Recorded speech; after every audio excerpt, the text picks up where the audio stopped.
Hey everybody and welcome to the channel. Today you're checking out a solo Magicka Templar PVE build. That's right, PVE build. And this is for basically soloing dungeons, vet dungeons if you want, world bosses, that kind of thing. Magicka Templar, definitely one of the best solo classes in the game all around. Our main DPS skill, Puncturing Sweeps, basically heals us while doing damage. And then on top of that, you have some of the best defensive class abilities in the game. I'm talking about minor protection, major main, and on top of that, if that wasn't enough, I'm bringing in the damage shields. And I'm not talking about health cap damage shields, I'm talking about proc sets that have no health cap and are buffed by champion points. So at max CP, this build is very strong and very hard to take down. So let's jump right into it.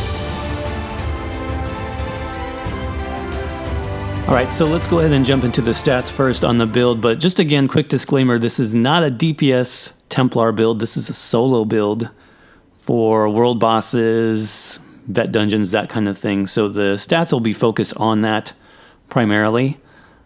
So let me use a potion actually. So we're sitting at about 34,000 max magicka, 19k max health, 13k max stamina. And I am pumping stamina up a little bit more for a solo build. That's just to help with roll dodging, blocking, that kind of thing. Magicka recovery, 1300. Health and stamina recovery are fine. Spell damage unbuffed is about 1700. With all our buffs active, that'll go over 3k spell damage. So I'll go ahead and put a quick screenshot of that because we have entropy, we have minor sorcery, and then we also have a berserker glyph. So that goes up quite a bit. Spell critical is looking good at about 42%, and that's going to help our sweeps. That's going to help with our healing, and it's going to help proc one of our damage shields as well. So a good crit rating is important on this build. For our defensive buffs, with our rune in place, we are looking at about 25k spell resist, 18k physical resist, and this is in light armor, by the way. And this is actually a lot stronger than it looks because on the Templar you have things like minor protection, major protection, which I mentioned earlier. We also have a flat 15% damage reduction from one of our sets.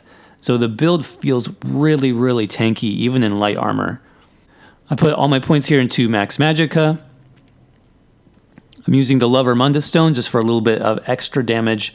I'm a stage 4 vampire, but you don't have to be a vampire on the build if you don't want to. You'll actually take a little bit less damage from things like fire, which is good for soloing, though you would miss out on some of the recovery. Like I mentioned, I'm using the tri-stat food for that extra stam, magicka, and health. You can also run Witch Mother's Brew if you're not concerned about stamina to help your magicka recovery. I am an Argonian on the build, and Argonian has been best in slot for Magicka Templar for a long time. I don't think that's going to be true coming in 2019 with some of the race changes. High Elf is looking very good for this kind of build. That's because as of right now they have an extra 5% damage mitigation while channeling, which is going to be super helpful on this setup. Breton is also looking very good with all the sustain and cost reduction that they have access to. So for better damage, I would say High Elf. For better sustain, I would say Breton. I am using tri-stat potions on the build, and I think that about covers it. So let's go ahead and go over the sets I'm using next. This is where it starts to get pretty interesting. Starting with our first 5-piece, I went with Toryg's Pact. Toryg's Pact is a nice magicka setup. You have spell damage, you have extra health, which is actually really good when playing solo. You have spell resistance, which is not bad. But I picked this for the 5-piece bonus, which is decreases enchantment cooldown and increases the potency of your enchantment by 30%. So 2 reasons why I wanted to use this set. Number 1 is I didn't have very high base spell damage. So with the Toryg's infused glyph, and this is not even gold yet, we're getting 565 spell damage. I believe that goes close to, if not over 600 when you gold that out on the back bar weapon. I've chosen a resto staff for the back bar at this time. You could also do a lightning staff back bar, kind of up to you and your preference. I do like the resto staff for some harder content because you can run an extra heal over time. You can do rapid regeneration or mutagen or something like that. but I did use this for the extra bonus to my glyphs primarily. On my main hand, the other glyph that I'm using that's getting buffed by Torgs is going to be our damage shield glyph.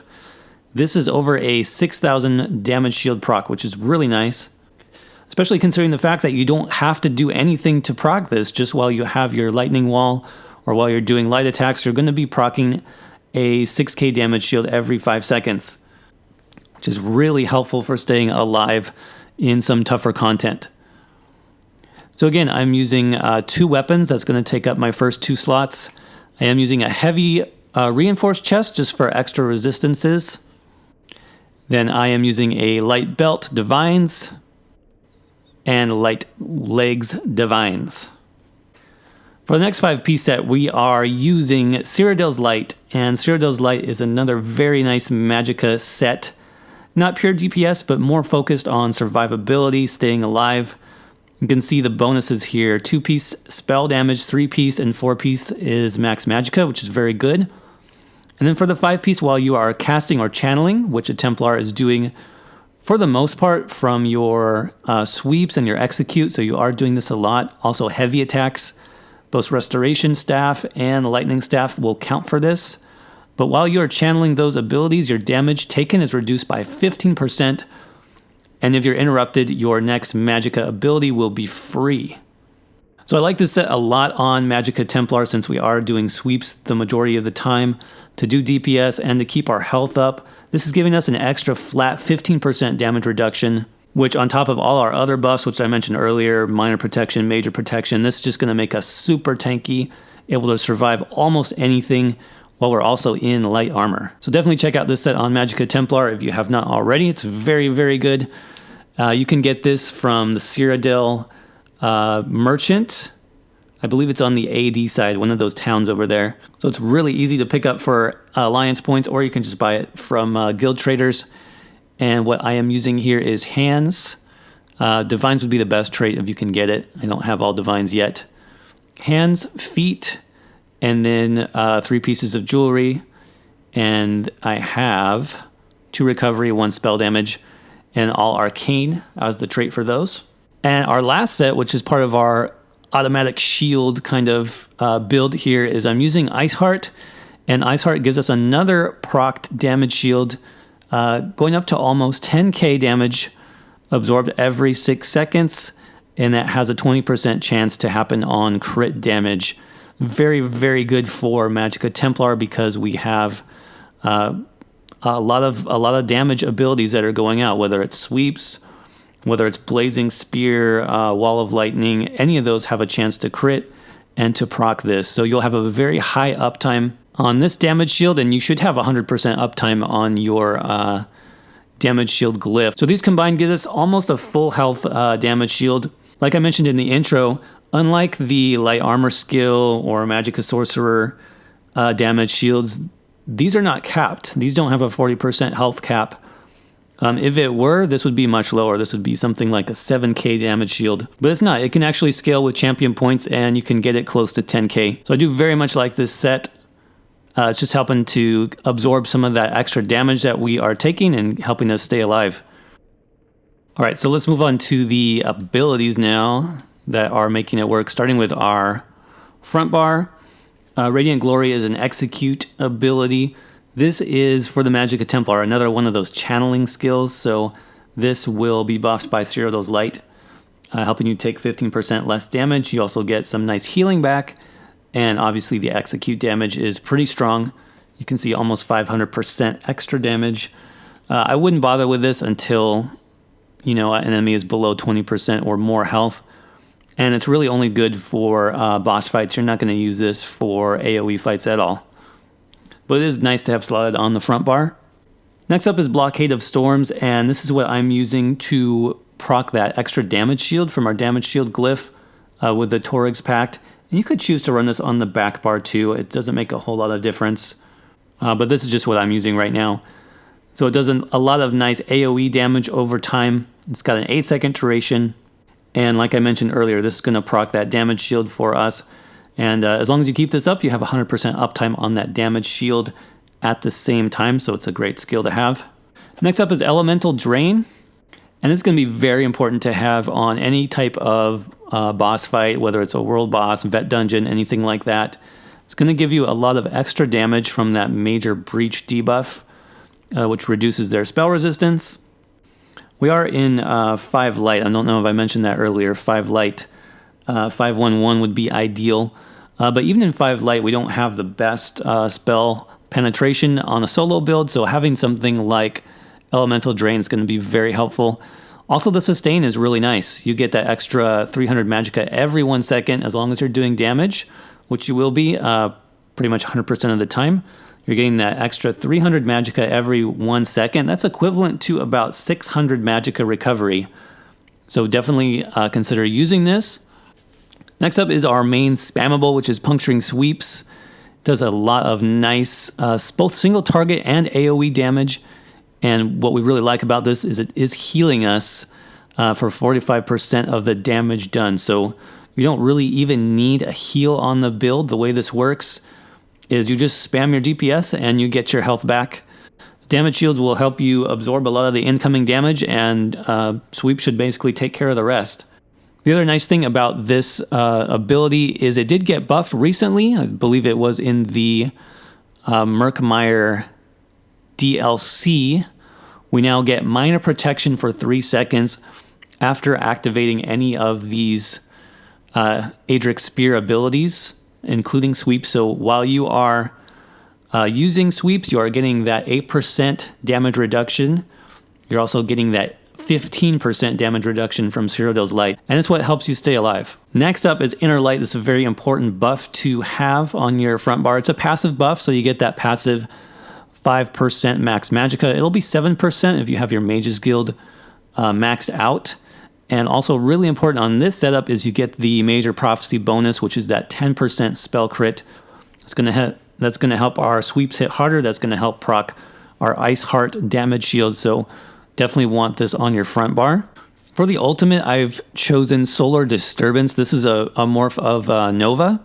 And it does pretty decent damage, but what I really like about this is the Major Maim. So that's 30% damage reduction AoE. So all the enemies in an area get 30% damage done reduction for 10 seconds and then an extra 6 seconds after it ends. So basically 16 seconds of 30% damage reduction is really strong, really good for just big pulls, boss pulls. If you're trying to do it solo, this ultimate's really going to help. So let's switch to the back bar now, starting with Purifying Light. This does a lot of good, just sustained damage. It has a 6-second duration. And one of the other really important aspects of that skill is it helps to proc the Illuminate passive, which you want to make sure this is up 100% of the time. It's giving you the minor sorcery buff, which actually did get increased in Magplar. It's now 10% extra spell damage, which is actually quite a bit. So you want to make sure you have a good uptime on Purifying Light on your target. Next up, Blazing Spear. This is just a nice AoE damage over time. More damage, more chance to crit, more chance to proc our damage shields. Next up, Honor the Dead. This is the other morph of Breath of Life. It gives you a little bit of Magicka restoration, 60% of the cost back, which is really helpful. And this is basically like an emergency heal. Like I mentioned earlier, your sweep should be enough, combined with your damage shields, where you don't need to heal at all on the build. But just in case you get hit with big damaging attack, you forget to block or something like that, this is going to really help you out. When this crits, it heals for a ton. Next, I put Degeneration, and I would say this is probably like a flexible spot for the setup. You can, if you're using a restoration staff, you can put something like Mutagen here, rapid regeneration, an extra heal would be nice. But if you decide to do that, you would have to run a spell power potion to make sure you have that buff. I just like this because it does give us that major sorcery buff without potions. It lets me use tri-potions if I really need to. Or you can just use basic magic potions, so it'll save a lot of money. But you can definitely slot something here, something else if you want. Then Channeled Focus. This is very important to have active 100% of the time. You want to stay in your rune as well. Not just have it up, but you want to be inside the rune and that's that bottom part there of the buff. While standing within the rune, you get an extra 50% resistance, so that's really important. Not to mention the Magicka recovery is very good, 240 Magicka every second. That's awesome. That's almost 500, equivalent to like almost 500 Magicka recovery, which is really good. And then just here on the back bar, I put Empowering Sweep. This is another defensive skill, kind of an emergency skill. If I don't have enough ultimate for Nova here on the front bar, then I probably will have the 70 tool ultimate for Sweep on the back bar. It's super cheap, really low cost on this ultimate, and it gives you that major protection buff for 6 seconds at base, and then an extra second for each target hit. So if you have a big mob coming at you, you know, this could be upward of like 10, 12 seconds of major protection. That's going to be really, really helpful to have also. So I think that covers the skills. We'll go ahead and jump into the champion points next. The CP on this build is going to be pretty important in just making it work. So starting in the green tree, 40 into Warlord, 16 into Sprinter, 75 in Tenacity. That's because we are doing a fair bit of heavy attacks. And remember, heavy attacks are also buffed by Cyrodiil's Light on the setup, so it's helpful to do heavy attacks when you can for the extra sustain. 75 into Arcanist, 27 into Mooncalf, 16 into Shadow Ward, 20 into Tumbling, because you will be doing roll dodging to avoid boss mechanics and things like that on the setup. 37 into Blessed, 40 into Elfborn, 34 into Spell Erosion, 56 Elemental Expert, 31 Master at Arms. That's because most of our damage is going to be damage over time effects. And that comes in here, 72 points into Thaumaturge. In the red tree, 66 Ironclad, 56 into Hardy and Elemental Defender. You can adjust these kind of depending on what dungeon or what boss you're fighting. Just 13 into Thick-Skinned, 27 into Quick Recovery, and then 51 into Bastion. Remember that with the way most damage shield abilities were changed, Bastion kind of lost its purpose, but what I like about this build is it actually does affect both of our set-based damage shields. So the Ice Heart set and then our Glyph both get buffed by almost 20%. You can even pump this higher if you want. But I think on a build like this, you finally get to use this champion point node, which is good. All right, well, that's going to wrap it up for the solo Magicka Templar PVE build. I hope you enjoyed it. If you did, as always, make sure you drop a like or leave me a comment. If you have any questions, go ahead and drop those in the comment section. I'll do my best to answer those. Also, let me know if you'd like to see more solo builds like this. I have a couple more in mind. And until then, I'll see you guys around in the next video. Thanks.